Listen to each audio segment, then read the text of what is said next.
योगी जी, हमें हमारे मीडिया समूह न्यूज़ 18 को इस इंटरव्यू देने के लिए आपका बहुत बहुत धन्यवाद।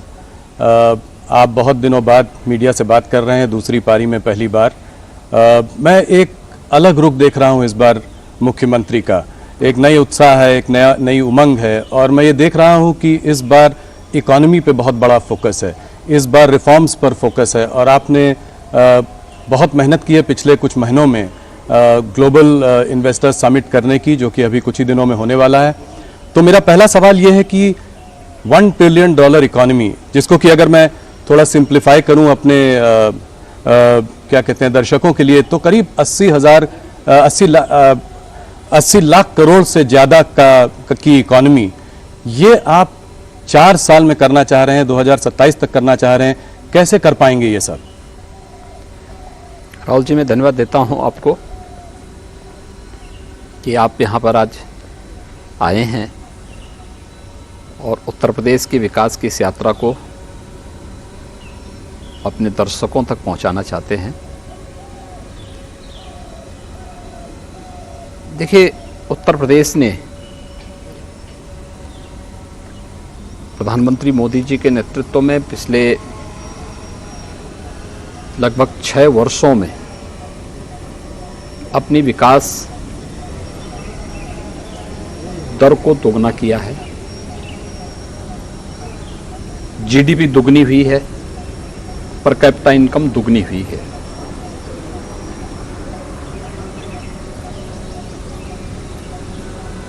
उत्तर प्रदेश $1 ट्रिलियन की इकोनॉमी बने हैं।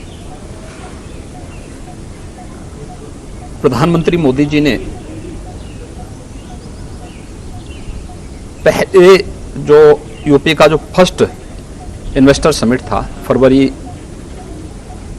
2018 में, उस समय इसका एक लक्ष्य हम सबको दिया था।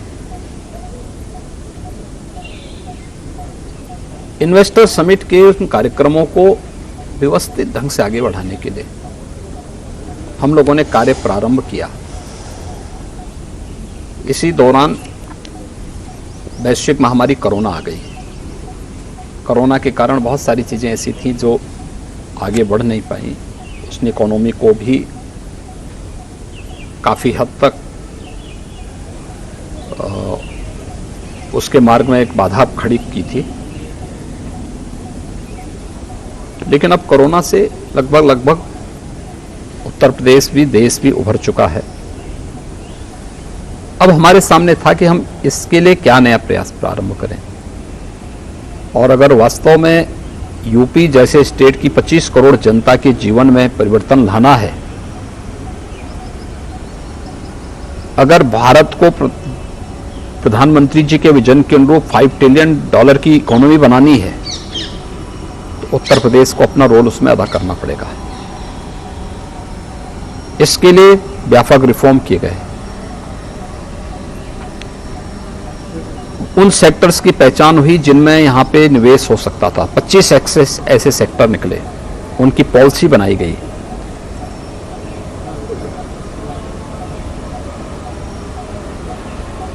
इन सभी कार्यक्रमों को आगे बढ़ाने के अलावा टीम्स भेजी गई दुनिया के बड़े देशों में, देश के बड़े महानगरों में। और आज मुझे इस बात की संतुष्टि है कि जब ग्लोबल इन्वेस्टर समिट की नज़दीक तिथि आ रही है, तो उत्तर प्रदेश में हम लोग उत्तर प्रदेश की जीडीपी से अधिक निवेश के प्रस्ताव लाने में सफल हो जाएंगे। और उत्तर प्रदेश जो अनंत संभावना वाला प्रदेश है, जिसमें केवल औद्योगिक निवेश ही नहीं, बल्कि हमारे पास तो एग्रीकल्चर के फील्ड में भी बहुत बड़ा स्कोप है, एमएसएमई के फील्ड में है, हमारे पास अपना मैन पावर है, बहुत अच्छा मैन पावर हमारे पास है। ये सभी कार्यक्रम हम बहुत अच्छे ढंग से आगे बढ़ाने में सफल होंगे। कितना निवेश ला पाएंगे आप, क्या अनुमान है? देखिए, मैंने कहा ना कि ये जो ग्लोबल इन्वेस्टर समिट होने जा रहा है जी, इसमें हम लोग उत्तर प्रदेश की जीडीपी से ज़्यादा निवेश लाने में सफल होंगे। ये तो बहुत बड़ा नंबर है। एक चीज़ ये बताएं कि 4 साल में अगर आपको ये लक्ष्य हासिल करना है एक $1 ट्रिलियन इकोनॉमी का, तो आपको 4 गुना आज की इकोनॉमी को करना पड़ेगा, अर्थात करीब 25% की रेट से ग्रो करना होगा। आज हमारा देश 6-7% की रेट से ग्रो कर रहा है। आने वाले समय में भी अनुमान है कि 7-8% अगर रिफॉर्म्स चलते रहे तो उस रेट से ग्रो, तो उत्तर प्रदेश ये ब्रेकआउट ग्रोथ कैसे कर पाएगा? देखिए, उत्तर प्रदेश की अगर ओवरऑल विकास दर आप देखेंगे तो 13 से 14 के बीच में चल रही है। जो दुनिया के अंदर मंदी का दौर चला है, इसको देखेंगे, उसमें से अगर इसको भी माइनस करेंगे तो भी हमारी 8% की इस समय ग्रोथ रेट है। लेकिन मेरा ये मानना है कि यूपी में केवल औद्योगिक निवेश की ही संभावना नहीं है, उत्तर प्रदेश के अन्य सेक्टर्स भी हैं। खासतौर पर देश का सबसे फर्टाइल लैंड हमारे पास है। 11% देश की कृषि भूमि में 20% से अधिक खाद्यान्न उत्पादन यूपी करता है। मेरा मानना है कि अभी इसमें हम लोग थोड़ा और प्रयास करेंगे तो 8.5% की कृषि विकास दर को हम डबल डिजिट में पहुंचाने में सफल होंगे। और इस दिशा में पिछले 9 वर्ष के अंदर भारत सरकार के स्तर पर और पिछले 6 वर्ष के अंदर राज्य सरकार के स्तर पर जो प्रयास प्रारंभ हुए हैं, उसके परिणाम आते हुए दिखाई देंगे। इसके अलावा यूपी का जो परंपरागत उद्यम था एमएसएमई का, 96 लाख एमएसएमई यूनिट यूपी के पास मौजूद हैं। सरकार ने उसको थोड़ा प्रोत्साहित किया, थोड़ा पुशअप किया। परिणाम है उसने यूपी के एक्सपोर्ट को दुगने से अधिक कर दिया। रोजगार की अनंत संभावनाओं वाला फील्ड है हमारे पास। इस पे हम थोड़ा प्रयास प्रारंभ करें, यह यूपी के विकास दर को और आगे बढ़ाने में मदद करेगा। तीसरा, यूपी के पास जो इंफ्रास्ट्रक्चर है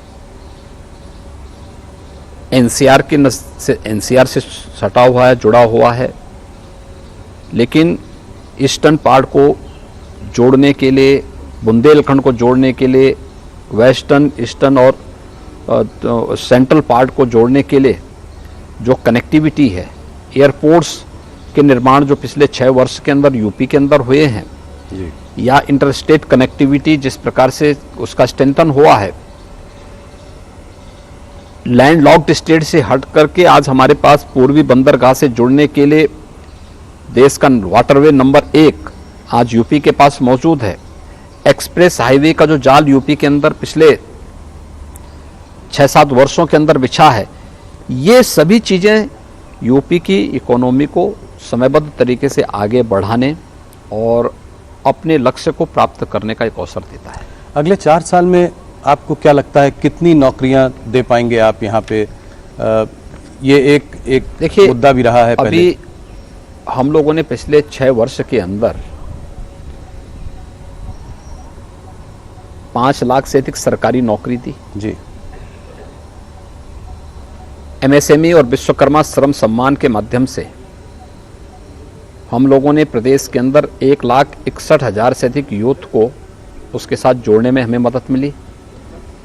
प्रदेश के अंदर प्रधानमंत्री मुद्रा योजना और मुख्यमंत्री युवा स्वरोजगार योजना और अन्य तमाम योजनाओं के माध्यम से हम लोग 60 लाख से अधिक व्यापारी और उद्यमियों को आर्थिक स्वावलंबन के साथ जोड़ने में हमें मदद मिली।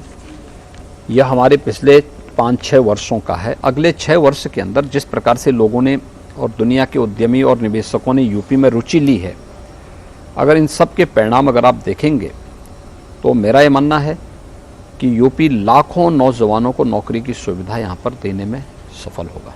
एक आंकड़ा दीजिए, अगले 4 साल में जैसे जैसे $1 ट्रिलियन की तरफ बढ़ेंगे तो कितनी प्राइवेट सेक्टर नौकरियां क्रिएट हो सकती हैं? देखिए, मैंने कहा ना, ये अभी मैंने एक सेक्टर की मैं बात कर रहा हूँ, लेकिन हमारे पास अभी एमओयू चल रहे हैं, बड़े पैमाने पे लोगों ने रुचि ली है। एमओयू की प्रकृति और इन सब को लेकर के 10 फरवरी को हम इसकी घोषणा भी करेंगे कि अगले 2 साल 4 साल के अंदर हम कितने निवेश को कितने समय के अंदर करवाने में सफल होंगे और कितने युवाओं के लिए नौकरी और रोजगार की संभावनाओं को भी हम जमीनी धरातल पर लाने में सफल होंगे, इसकी भी घोषणा होगी। लेकिन मैं कह सकता हूँ लाखों की संख्या होगी। पहले देखा गया 2018-2019 में भी आपने इन्वेस्टर समिट किया, उसमें भी काफ़ी एमओयू साइन हुए, जैसे कि 4.5 लाख करोड़ के एमओयू साइन हुए। तो इसमें कन्वर्जन कितना हुआ, मतलब कितना निवेश आया? देखिए, मैंने तब भी कहा था कि यूपी में हम उतना निवेश करवाने में सफल होंगे, उतना हम लोग एमओयू कराएंगे जितना यूपी की वार्षिक बजट होगा। 4,28,000 का हमारा वार्षिक बजट उस समय था जी। हमारे पास 4,68,000 करोड़ रुपए के प्रस्ताव आए थे। और मुझे प्रसन्नता है कि कोविड-19 के बावजूद हम लोग लगभग 4 लाख करोड़ के निवेश प्रस्तावों को जमीनी धरातल पर उतारने में सफल हुए। 4 लाख करोड़ 4 लाख करोड़ से अधिक के। इसमें बहुत सारी यूनिट तो अब प्रोडक्शन भी शुरू कर दी है। अगर आप देखेंगे, आपके मथुरा में पेप्सिको का जी जो कारखाना लगा है, जो यूनिट लगी है, लगभग 1200 करोड़ रुपए की लागत से, और बहुत अच्छा उसने उत्पादन शुरू किया वहाँ पे। यूनिलीवर का हमीरपुर में जी। ऐसे ही डाटा सेंटर आपके ग्रेटर नोएडा में लग चुका है। ऐसे ही आपका जो है सैमसंग का डिस्प्ले यूनिट, ये पहली बार देश की फर्स्ट यूनिट थी। ऐसे हजारों यूनिट यूपी के अंदर अपना प्रोडक्शन भी शुरू कर चुकी है। कौन कौन से सेक्टर्स में आप देख रहे हैं कि निवेश आएगा, इन्वेस्टमेंट आएगा? देखिए, सभी 75 जो 25 के 25 सेक्टर हम लोगों ने तय किए थे, सभी में प्रस्ताव प्राप्त हुए हैं। खासतौर पर अगर आप देखेंगे तो औद्योगिक विकास के साथ साथ यूपी के अंदर इलेक्ट्रिक व्हीकल के उसमें आईटी और आईटीएमएस के क्षेत्र में भी काफ़ी प्रस्ताव प्राप्त हुए हैं। फूड प्रोसेसिंग के क्षेत्र में प्राप्त हुए हैं। अलग अलग जो 25 बायोफ्यूल के लिए हुए हैं, रिन्यूएबल एनर्जी के उसमें हुए हैं। बहुत सारे सेक्टर हैं, उन सभी 25 सेक्टर्स में ये थोड़ा मुझे वाइब्रेंट गुजरात की याद दिलाता है। आप लगता है कि उस मॉडल से कुछ प्रभावित हैं, कुछ मोदी जी का इसमें इनपुट, कुछ टिप्स वगैरह उनसे लिए कुछ? देखिए, सारी प्रेरणा प्रधानमंत्री मोदी जी की है और इन सब बातों को लेकर के हम राज्यों के साथ भी अपने अनुभव को शेयर करते हैं, उनकी पॉलिसीज को भी देखते हैं कि इन राज्यों ने कहाँ पर क्या अच्छा किया है और फिर उसके अनुरूप फिर अपनी पॉलिसी भी तैयार करते हैं। योगी जी, आपका विजन बहुत बड़ा है, सराहनीय है। देखते हैं आगे 4 सालों में कैसे निवेश आता है, उत्तर प्रदेश कैसे प्रगति करता है। कुछ चीज़ें जरूरी हैं अगर आप चाहते हैं कि यहाँ पर इन्वेस्टमेंट आए, जैसे कि law and order situation Uttar Pradesh में, जो कि पिछले 5 सालों में आपने, बल्कि 6 सालों में आपने बहुत अच्छी की है। ईज ऑफ डूइंग बिजनेस भी एक इम्पॉर्टेंट मुद्दा रहेगा। नीचे के लेवल पे करप्शन हावी रहता है, तो क्या कहीं पे आप इसकी वजह से कोई फास्ट ट्रैक डेस्क बना रहे हैं चीफ मिनिस्टर्स ऑफिस में, जिसमें से अगर मान लीजिए किसी इंडस्ट्रियलिस्ट को अप्रोच करना पड़े, निवेश लाना हो, तो वो सीधे आपके पास तक पहुंच सके? देखिए, पास पहुंचने की अब नौबत ही नहीं आएगी। उत्तर प्रदेश की लॉ एंड ऑर्डर, इसने यूपी के परसेप्शन को देश और दुनिया के सामने चेंज करके रख दिया है जी, और इसको हर व्यक्ति स्वीकार करता है। एक दूसरा है कि कोई भी निवेशक आज हमारे साथ एमओयू कर रहा है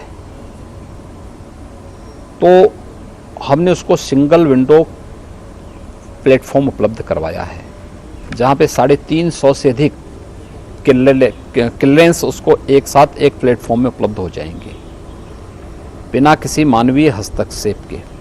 हाँ, निवेशक को उन क्वेरीज का जवाब समय से देना होगा जो वहाँ से उससे मांगी जाए। ये सब ऑनलाइन प्लेटफॉर्म में उनको सुविधा प्राप्त होंगे। एमओयू पूरा होने के बाद जब निवेश जमीनी धरातल पर उतारने की बात आती है तो उसकी मॉनिटरिंग के लिए भी निवेश सारथी एक नया पोर्टल उनका इंतजार कर रहा है। एक व्यवस्थित तरीके से उसे जमीनी धरातल पर उतारना। निवेश जमीनी धरातल पर उतर हो चुका है तो IMS इंसेंटिव मॉनिटरिंग सिस्टम से वो स्वयं जुड़ जाएगा। कब कब शासन का इंसेंटिव निवेशक को जाना है, ये सब ऑटो मोड में सब होता हुआ दिखाई देगा। ये 3 प्लेटफॉर्म हम लोगों ने उपलब्ध कराए हैं हर एक निवेशक के लिए, और मेरा मानना है कि ये किसी भी प्रकार की मानवीय हस्तक्षेप से मुक्त CM कार्यालय इन सब की मॉनिटरिंग स्वयं करेगा। तो आप इस पर खुद एक नज़र बनाए हुए हैं, खुद देख रहे हैं इसको। योगी जी, इस बार बहुत हल्ला था कि आप वर्ल्ड इकोनॉमिक फोरम पे जाने वाले हैं, आखिरी में आपने जाने का इरादा बदल दिया, ऐसा क्यों? देखिए, मेरी यहाँ व्यस्तता थी हमारे सामने उसी समय। देखिए, अगर मेरा ये कार्यक्रम जो है किसी एक उसके साथ बनता, जो है नवंबर में अगर दुनिया में हमारी टीम गई होती, तो हम लोग उस समय अपने उस टीम के साथ, उस समय मेरा भी कार्यक्रम एक बार कुछ जगह जाने का था। उसी समय कुछ राज्यों में इलेक्शन आने के नाते, अब उत्तर प्रदेश में चुनाव आने के नाते हम लोग कार्यक्रम नहीं दे पाए, मैं जा नहीं पाया। बाद में ग्लोबल इन्वेस्टर समिट और G20 से संबंधित समिट एक साथ आ गई, तो मेरी यहाँ लोकल व्यस्तता के नाते मैं फिर वहाँ के लिए समय नहीं निकाल पाया। लेकिन मेरा ये मानना है कि वैश्विक मंच पर उत्तर प्रदेश को जो समर्थन मिला है वह बहुत उत्साहजनक था। योगी जी, थोड़ा सा ग्लोबल इन्वेस्टर समिट से हटते हैं और मुद्दों पर चर्चा करते हैं। मुझको अभी गुजरात के चुनाव के पहले अमित शाह जी ने अपने इंटरव्यू में कहा था कि टिकट कटवाने का इंतज़ाम कर लीजिए, 1 जनवरी को जाकर रामलला के दर्शन करने अयोध्या में। तो क्या जनवरी 1 के बाद सब लोग रामलला के दर्शन अयोध्या में जाकर कर पाएंगे? क्या आप अपने टाइमलाइन पे प्रतिबद्ध हैं? देखिए, मंदिर अपने समयबद्ध तरीके से आगे बढ़ चुका है, और जो टाइमलाइन दी गई है उसके अनुरूप वहाँ पे मंदिर का निर्माण भी होगा, और रामलला समय से अपने मंदिर में विराजमान भी होंगे। ये देश के लिए, दुनिया के लिए एक बहुत गौरव का दिन होगा जिस दिन रामलला सैकड़ों वर्षों के बाद अपने मंदिर में विराजमान होंगे। जी, तो इसमें 1 तारीख से दर्शन शुरू हो जाएंगे, जैसा कि उसके बाद से जब भी जो भी कार्यक्रम मंदिर ट्रस्ट तय करेगा उसके अनुरूप से सारे कार्यक्रम आगे बढ़ेंगे। एक विवाद पिछले कुछ दिनों में, कुछ महीनों में जो चला है, वो है रामचरितमानस का विवाद, और ऑपोजिशन जो है इस पर काफ़ी हावी है, इस पर चर्चा करती जा रही है। आपका क्या मत है इस पर? आप इसको कैसे देखते हैं? देखिए, जब भी उत्तर प्रदेश के अंदर विकास के किसी बड़े प्रोजेक्ट को लेकर के, बड़ी योजना को लेकर के, बड़े कार्यक्रम को लेकर के हम लोग आते हैं, तो जिन लोगों ने विकास के बारे में कभी सोचा ही नहीं, जिनके डेवलपमेंट की कोई सोच नहीं है, जो विकास नहीं बल्कि विभाजन पे विश्वास करते हैं, तो वे लोग इस प्रकार की कोई ना कोई बयानबाजी अपना शुरू कर देते हैं। उत्तर प्रदेश के अंदर ग्लोबल इन्वेस्टर समिट एक बड़ा आयोजन है, और इसके साथ ही G20 का समिट, यह उत्तर प्रदेश के लिए भी और देश के लिए भी एक अवसर है जब वैश्विक मंच पर हम लोग अपनी छवि को, अपने सामर्थ्य को प्रस्तुत करने का एक अवसर हमें प्राप्त होगा। तो विकास और इस प्रकार के अवसर से ध्यान हटाने के लिए यह इस प्रकार की बयानबाजी है, इसके पीछे कोई अन्य हेतु नहीं। अब जैसे कि काफ़ी सारे, मायावती जी ने कहा कि सबसे बड़ा कॉन्स्टिट्यूशन हमारे लिए सबसे बड़ा है, रामचरितमानस नहीं। आपके अखिलेश जी ने कहा कि हमारा अंबेडकर जी ही हमारा धर्म है। फिर अब वो कह रहे हैं मैं भी शूद्र हूँ, और वो आपसे ये सवाल जो है सदन में पूछना भी चाहते हैं। तो इन सब को आप क्या जवाब देंगे? इससे सीधा साधा जवाब क्या है? सदन में जब प्रश्न आएगा तो प्रश्न का जवाब भी उसी प्रकार का सीधा जवाब सदन में उसका मिलेगा। जो क्या है? मैं कह रहा हूँ, जब सदन में प्रश्न आएंगे, जहाँ से प्रश्न आएगा वहाँ से उसका जवाब भी देंगे। जी, ये रामचरितमानस को उत्तर प्रदेश में जो राम जन्म की भूमि भी है, यहाँ पर उसको जलाया जा रहा है, इसको आप कैसे देखते हैं? क्या आप इस पर कड़ी कार्रवाई करेंगे? क्या कार्रवाई करेंगे? नहीं, कार्रवाई हो चुकी है जी। और रामचरितमानस एक पवित्र ग्रंथ है, समाज को जोड़ने वाला ग्रंथ है, और रामचरितमानस के प्रति सनातन आस्था जी उत्तर भारत के हर घर में सुंदरकांड के पाठ होते हैं किसी भी मांगलिक कार्यक्रम के अवसर पर। हमें ये नहीं भूलना चाहिए, हर सनातन धर्मावलंबी सुंदरकांड का पाठ कराता है। दूसरा, अक्टूबर से लेकर के सितंबर के अंत से लेकर के और दिसंबर के प्रारंभ तक उत्तर भारत के हर गांव में रामलीलाओं के मंचन होते हैं।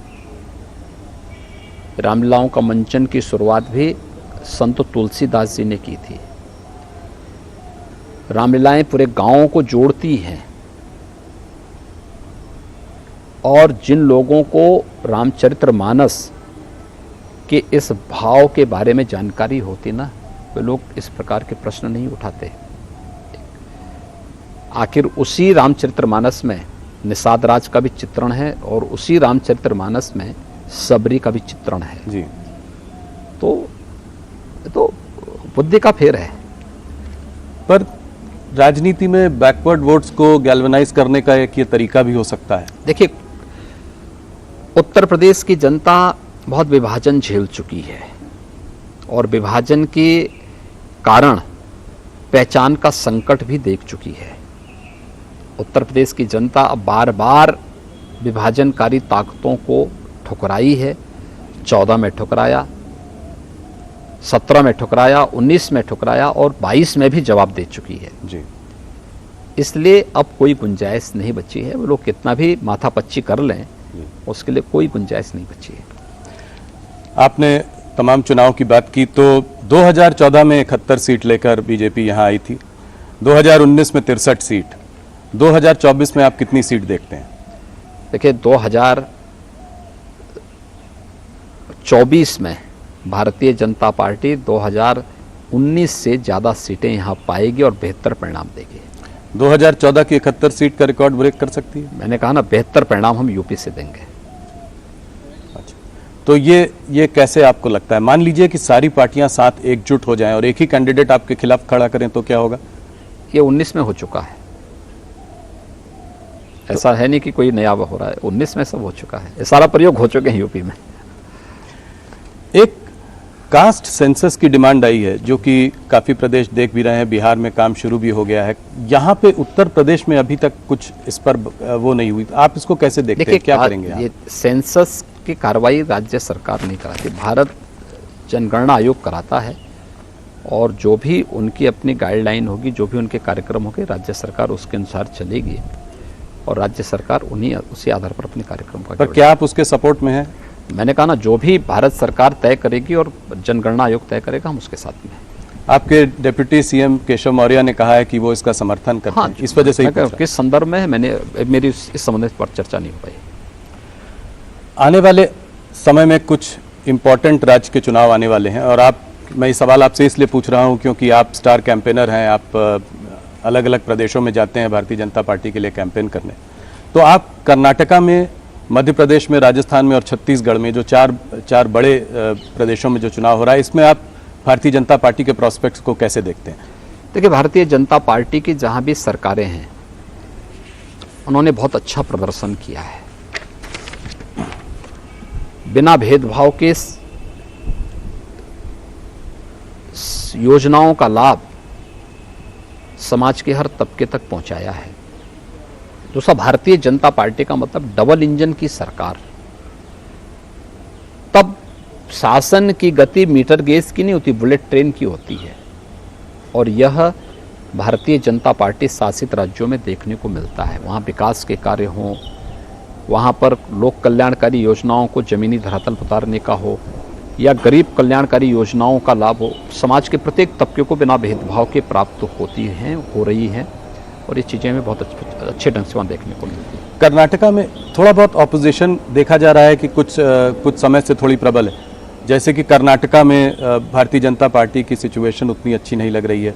राजस्थान में भी अशोक गहलोत मजबूत हैं, मध्य प्रदेश में कमलनाथ जी से कांटे की टक्कर की उम्मीद है, छत्तीसगढ़ में भूपेश बघेल जी की भी सरकार जो है काम कर रही है। तो इन सब के रहते आपको उम्मीद है कि क्या इन 4 राज्यों में भारतीय जनता पार्टी सरकार बना पाएगी? देखिए, कांग्रेस के कुशासन से देश उब चुकी है। राजस्थान हो या छत्तीसगढ़, दोनों जगह जनता में एक असुरक्षा का सा वातावरण है। डेवलपमेंट के कार्य बाधित हुए हैं। शासन की योजनाओं का लाभ ईमानदारी से समाज के प्रत्येक तबके को नहीं प्राप्त हो पा रही है। लेकिन इसके ठीक विपरीत अगर आप देखेंगे, मध्य प्रदेश हो या कर्नाटक, विकास एक स्पीड पकड़ा है।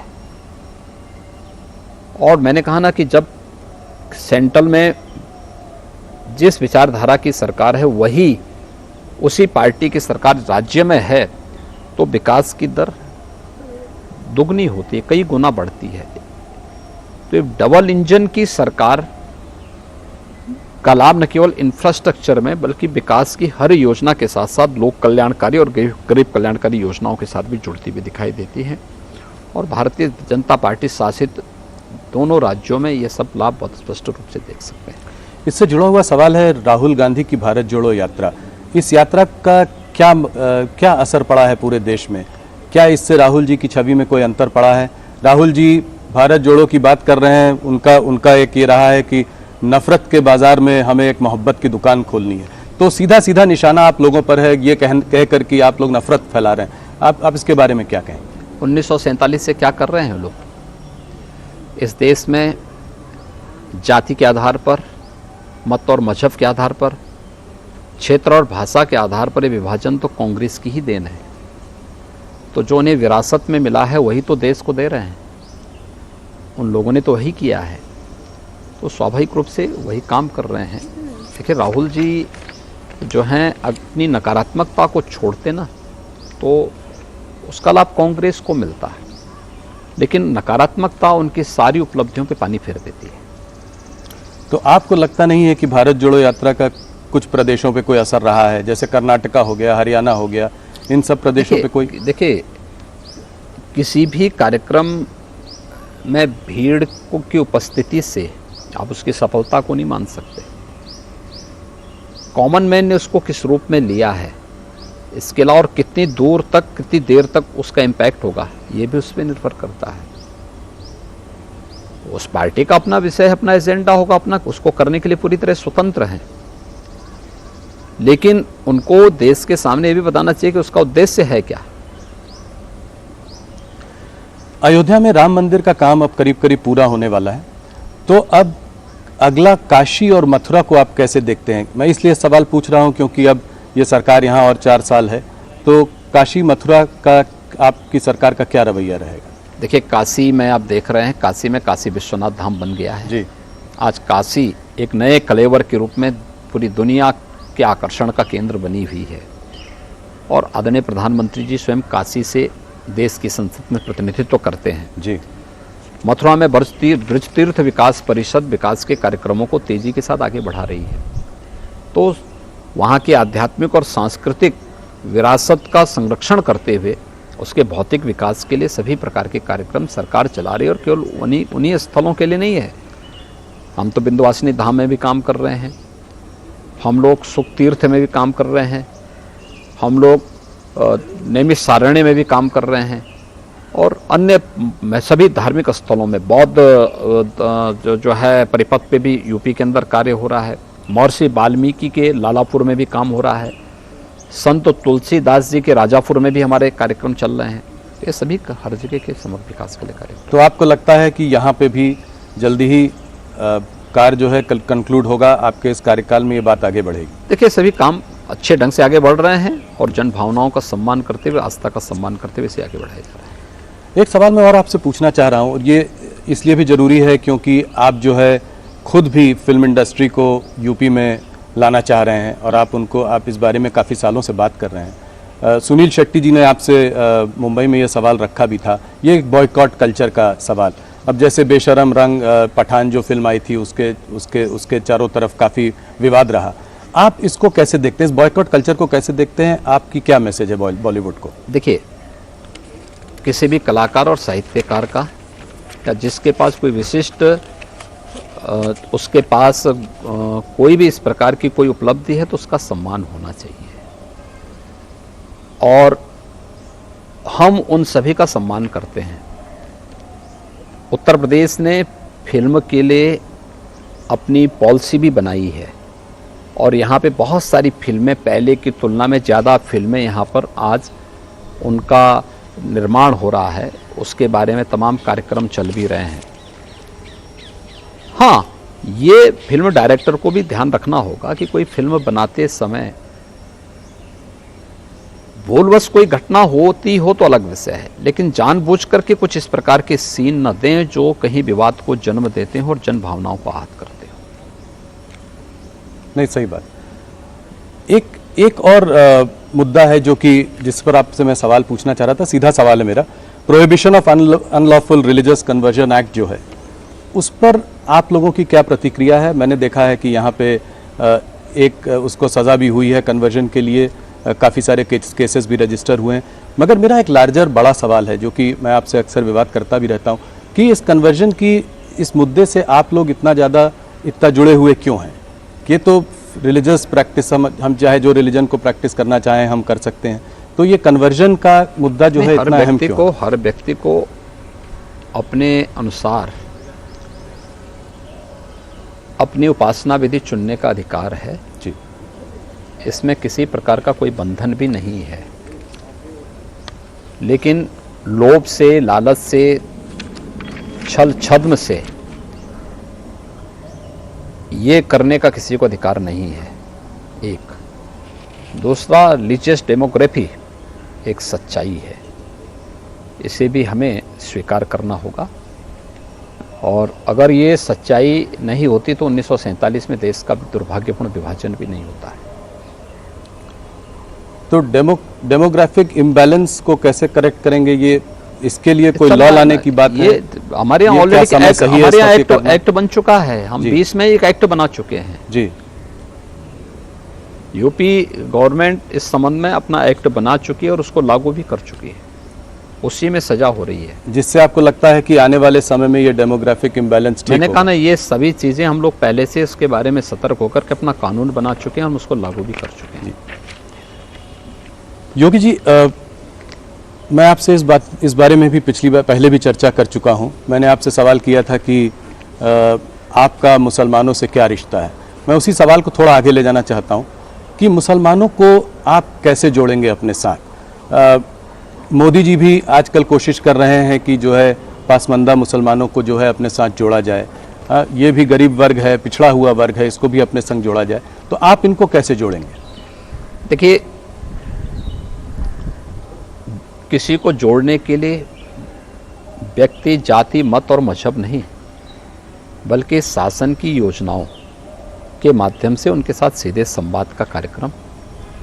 और आज उत्तर प्रदेश की कानून व्यवस्था अच्छी हुई है, पर्व और त्यौहार शांतिपूर्ण तरीके से मनाए जा रहे हैं। अगर हिंदुओं के शांतिपूर्ण तरीके से कार्यक्रम हो रहे हैं तो मुसलमानों को भी शांतिपूर्ण तरीके से हो रहे हैं। आज सुरक्षा का एहसास, अगर हिंदू बेटी सुरक्षित है तो मुस्लिम बेटी भी सुरक्षित है। तो हर व्यक्ति को इन चीज़ों का लाभ मिल रहा है, उनको एहसास हो रहा है कि सुरक्षा और सुशासन का लाभ किस रूप में आगे मिल सकता है। ये चीज़ें उनको देखने को मिल रही, तो उसका लाभ सबको मिल रहा है, और ये जोड़ने का सबसे अच्छा माध्यम। दूसरा, शासन की योजनाएं, कोई भी योजना हो, बिना भेदभाव के योजनाओं का लाभ उनको प्राप्त हो रहा है। ये नहीं पिक एंड चूज नहीं कि ये मेरा है, तेरा है, ये नहीं हो सकता है। जिस दिन लोकतंत्र की सबसे पवित्र भावना तुष्टीकरण नहीं है, लोकतंत्र की सबसे पवित्र भावना है कि समभाव से हम शासन की योजनाओं का लाभ सबको दें, और सबका साथ, सबका विकास, सबका विश्वास और सबका प्रयास, यही लोकतंत्र का मूल भाव भी है, और यही जोड़ने का एक आधार भी है। आरएसएस के मोहन भागवत जी ने कुछ दिनों पहले कहा था कि हिंदुस्तान में मुसलमानों को डर के रहने की ज़रूरत नहीं है, इस्लाम को यहाँ कोई थ्रेट भी नहीं है, मगर उनको अपना एटीट्यूड थोड़ा बदलना पड़ेगा। हम बड़े हैं, हम एक समय राजा थे, हम फिर से राजा बनना चाहते हैं, ये छोड़ना पड़ेगा। क्या आप इस बात से सहमत हैं? हाँ, माननीय सरसंघ चालक जी ने जो बात कही है एकदम सही परिप्रेक्ष्य में कही है। हमें तो भारतीय दृष्टिकोण को अपनाना पड़ेगा। अगर हम भारतीय हैं, सब हर नागरिक को जाति मत और मजहब से ऊपर उठ करके पहले अपने को एक भारतीय नागरिक मानना पड़ेगा अपने आप को। और भारत का दृष्टिकोण भी यही कहता है कि ये मेरा है, ये पराया है। ये तो छोटी बुद्धि के लोग करते हैं। विराट सोच वालों के लिए तो पूरी दुनिया ही एक परिवार है। तो सबको एक समग्र दृष्टि से देखने का प्रयास अगर हम करेंगे तो कहीं कोई विवाद ही नहीं होगा। जी योगी जी, आप उत्तराखंड से आते हैं, आप उस प्रदेश से जुड़े हुए भी हैं।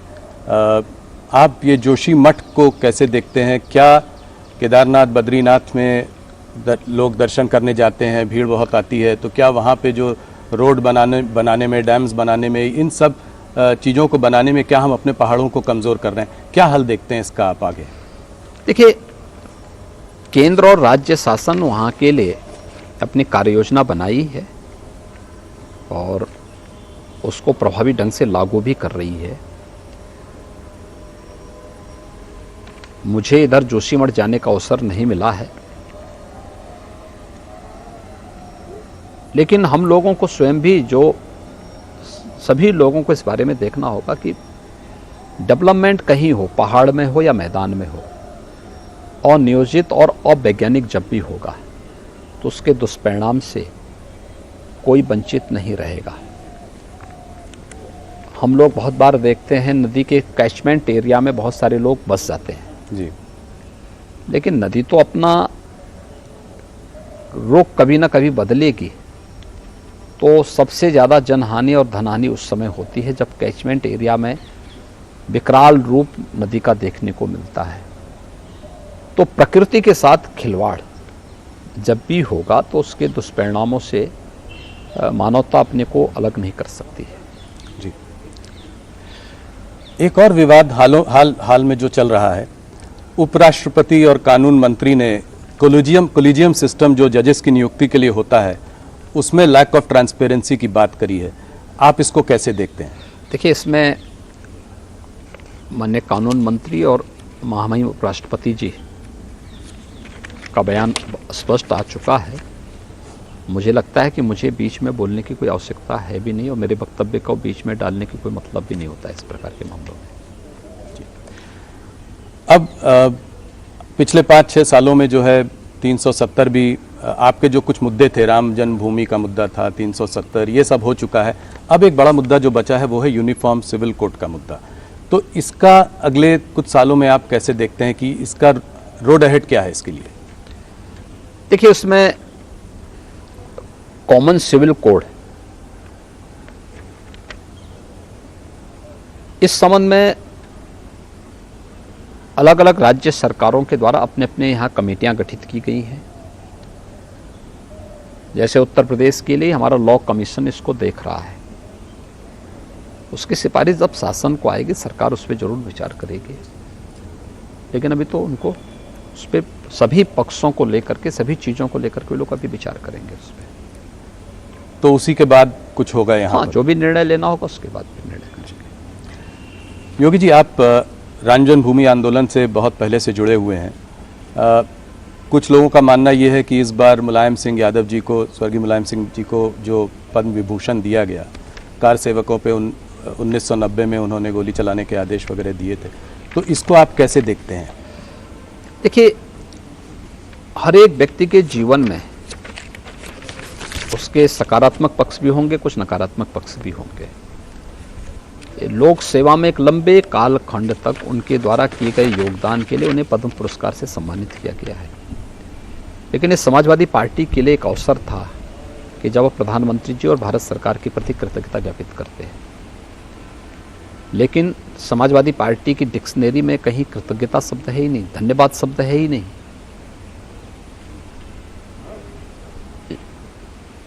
और वो इस प्रकार के सम्मान को पचा भी नहीं पाएंगे। इसलिए नहीं पचा पाएंगे क्योंकि जिन लोगों ने नेताजी को कभी अब सम्मान दिया ही नहीं, तो वे लोग तो टिप्पणी करेंगे ही करेंगे। लोग कहते हैं कि इसमें आप लोगों की भी यादव वोट बैंक पर नजर है, इसमें राजनीति का भी एक एंगल। ये वोट बैंक का नजरिया नहीं है। यह किसी एक फील्ड में कार्य करने वाले लोगों के उन कार्यक्रमों को एप्रिसिएट करके नई पीढ़ी को समाज सेवा के कार्यों के साथ जोड़ने के लिए एक नई प्रेरणा है। योगी जी, जैसा कि मैंने कहा कि इस बार एक आपका नया रुख देखने को मिल रहा है, तो आपकी मैनेजमेंट स्टाइल क्या है? आप नौकरशाही से, यहाँ पे कुछ लोग घबराते भी हैं आपसे, अलग अलग तरह की लोग बातें करते हैं कि आप स्ट्रिक्ट भी हैं, डिसिप्लिनेरियन भी हैं। आपकी मैनेजमेंट स्टाइल क्या है? कैसे इतने बड़े प्रदेश को इतने यहाँ से और इतना बड़ा विजन लेके आगे जा रहे हैं, तो कैसे आप काम करते हैं? संतुलन समाज और सरकार के बीच में, सरकार और प्रशासन के बीच में एक बेहतरीन संतुलन के माध्यम से भारत सरकार के कार्यक्रमों को यहाँ पे ईमानदारी के साथ लागू करने, और फिर इस संतुलन के साथ साथ पब्लिक इनपुट भी हर एक योजना के साथ लेते हुए कार्यक्रमों को आगे बढ़ाना। हम कोई योजना बनाएं, उसका केंद्र बिंदु कॉमन मैन होगा, जिससे शासन की योजना वहाँ तक हम ईमानदारी से पहुँचा सके, और हम उस कार्यक्रम को, ये हमारा ग्लोबल इन्वेस्टर समिट या शासन का कोई भी कार्यक्रम उसी को लेकर के आगे बढ़ता है। योगी जी, अक्सर आपको हिंदू सुप्रीमिस्ट या फासिस्ट वगैरह कहते हैं लोग, आपको कैसा लगता है जब आपके बारे में लोग? देखिए, मैं एक योगी हूँ जी। अब देखने का नज़रिया सबका अलग अलग होता है।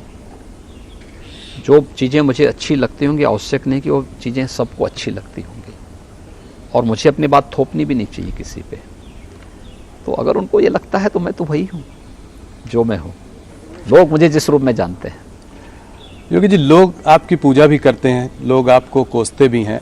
अगर इतिहास में आप अपने आप को कैसे देखना चाहेंगे? मैं इतिहास में नहीं जाना चाहता, मैं एक योगी के रूप में हूँ और योगी ही रहना चाहता हूँ। तो आप ऐसे ही लोगों को लोग चाहेंगे कि ऐसे ही लोग आपको याद रखें? मैं क्या कर रहा हूँ, क्यों याद रखने की बात ही नहीं आती। मैं योगी के रूप में काम कर रहा हूँ, एक योगी के रूप में ही अपना जीवन आगे बढ़ाना चाहता हूँ। आपने हम लोगों को इतना समय दिया, आपने अपने उत्तर प्रदेश के विजन को समझाया, आपका बहुत बहुत धन्यवाद। मैं कह रहा हूं कि मैं आज अपने सुबह कॉलीग से कह रहा था कि बुलडोजर बाबा से अब आप बिग बुल बाबा की तरफ जा रहे हैं, मतलब एक रिफॉर्मर, मॉडर्नाइजर, मार्केट्स की ओर भी आपकी एक नज़र है। धन्यवाद जी, बहुत बहुत धन्यवाद।